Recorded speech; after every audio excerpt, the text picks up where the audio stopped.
Right, good. So we're moving not quite along, but we just want to backtrack a little bit, right? So like I was saying, right? Or like a video that I saw online was saying, and I actually believe it, right? A video I saw circulating was, is it possible to time travel, right? And the guy was saying on the video that the only time it is possible to time travel, right, or to travel back, right, or forward to travel, right, in time is if Allah wants to teach, to use a person to teach a message, right, or to teach the person itself a message, right. So that's the only time this time travel or this traveling backwards, right, is occurred so that you pick up the pieces from whatever that past element was and you bring it back into the future or to the present, right, so you can move forward into the future in a better direction, right. So let's just backtrack to Surah 63, right. So we reached Surah 69, right, and we just want to backtrack to Surah 63 because I in error missed out that surah, right. So Surah al Munafiqun, right, the hypocrites, right. So this is what you do when you leave out a chapter in a religious text, right?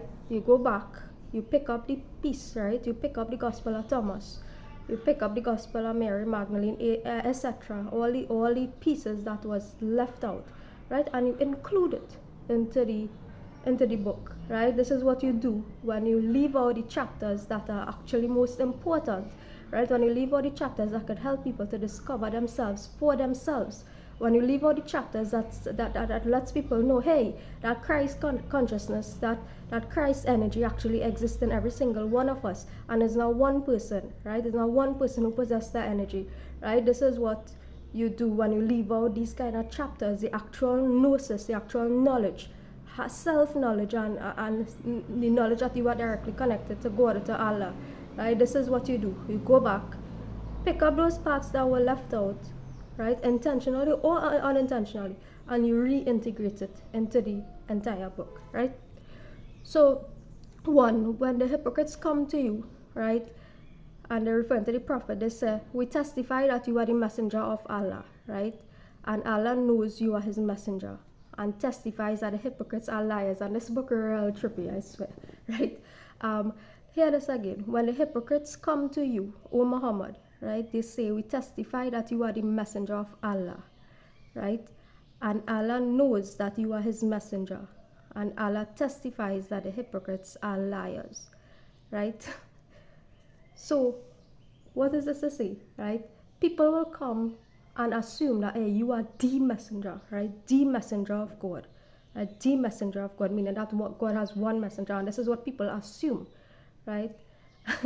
And Allah knows that you are the messenger, right, who came to deliver the message, that they are actually different messengers, right. So this is how trippy this is, right. So Allah knows that you are the messenger who came to deliver the message, that they are actually many messengers, right. So peace be upon them all. So others have taken their oaths as a cover, meaning as a cover up, right, and so they have averted people from the way of Allah, right, meaning that the oaths, as in the in different aspects of cultural elements and so on, where you see these bonds in which people see each other as gods. You have an oath with someone and they see each other as gods to each other, right. So these oaths actually avert people from the way of Allah, right. Right. So when you believe, do not refrain from returning to disbelief. Once you believe, meaning that once you come into contact with the message of the Quran, right, do not return, right. There is no return. There is no return to anything else that previously existed, right. So refrain from thinking that every shout is against you, right.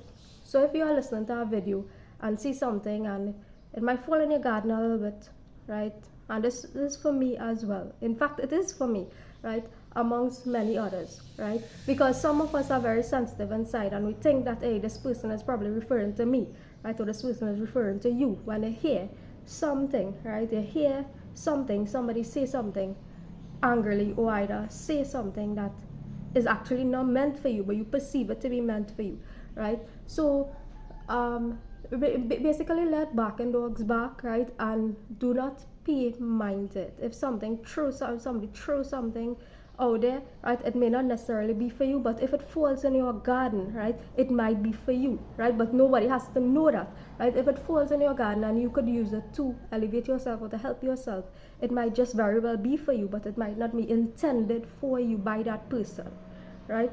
So do not think that every shout out there is against you, right? To Allah belongs the depositories of the heavens and earth, right?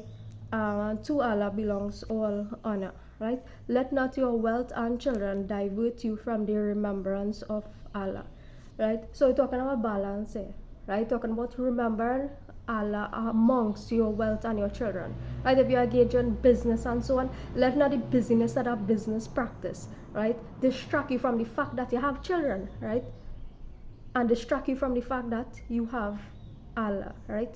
So we're talking about not allowing the worldly affairs to come into the remembrance of Allah, not allowing your children to come in the midst of remembrance of Allah, and at the same time not allowing that whole don't be caught up in a religious delusion, so to speak, also, right, that you forget that you have to exist in the world as well. So it's both. So you're talking about a balance, maintaining a balance, right? Spend in the way of Allah from what has been provided for you before death approaches, and you have to say, if only you could delay my death, God, if only you could delay my death for a short while, a brief term, so that you would give charity and be amongst your righteous, right? So you don't want to be among that. So you want to live a life where you are given throughout your life once you are able to. And I say given is not only in the form of money, right? It could be love, energy, time, voluntary service, anything like that, right? Or helping do stuff, right? So but never will Allah delay a soul when its time has come, right? So the book previously talked about Allah delaying death, and it is possible, but that knowledge is resting with Allah only. So if your death is delayed for some reason, you don't even know that your death is being delayed, right? So Allah alone has that knowledge, but when your true appointed time is here, I mean, it's time for you to leave the earth, there is nothing that would stop it, right? And Allah is aware of that which we all do, right? So tomorrow we'll pick back up, move forward again, and pick back up with Surah 70.